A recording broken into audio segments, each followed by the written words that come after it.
मेरे माइंड में कॉन्सेप्ट आया था गुल करक टी का, जिसकी कॉस्ट 5000 दिरहम है।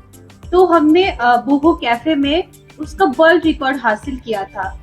जब मैंने जिमी डिक्स को स्टार्ट करने का प्लान किया, तो उस वक्त मेरे मन में एक सवाल आया, क्यों क्यों ना मैं वहां पे भी कुछ ऐसा स्टार्ट करूं जो लाइक समथिंग क्रिएटिव हो एंड यूनिक हो एंड लग्जरी हो, जिसको देखने के लिए लोग उत्सुक हो।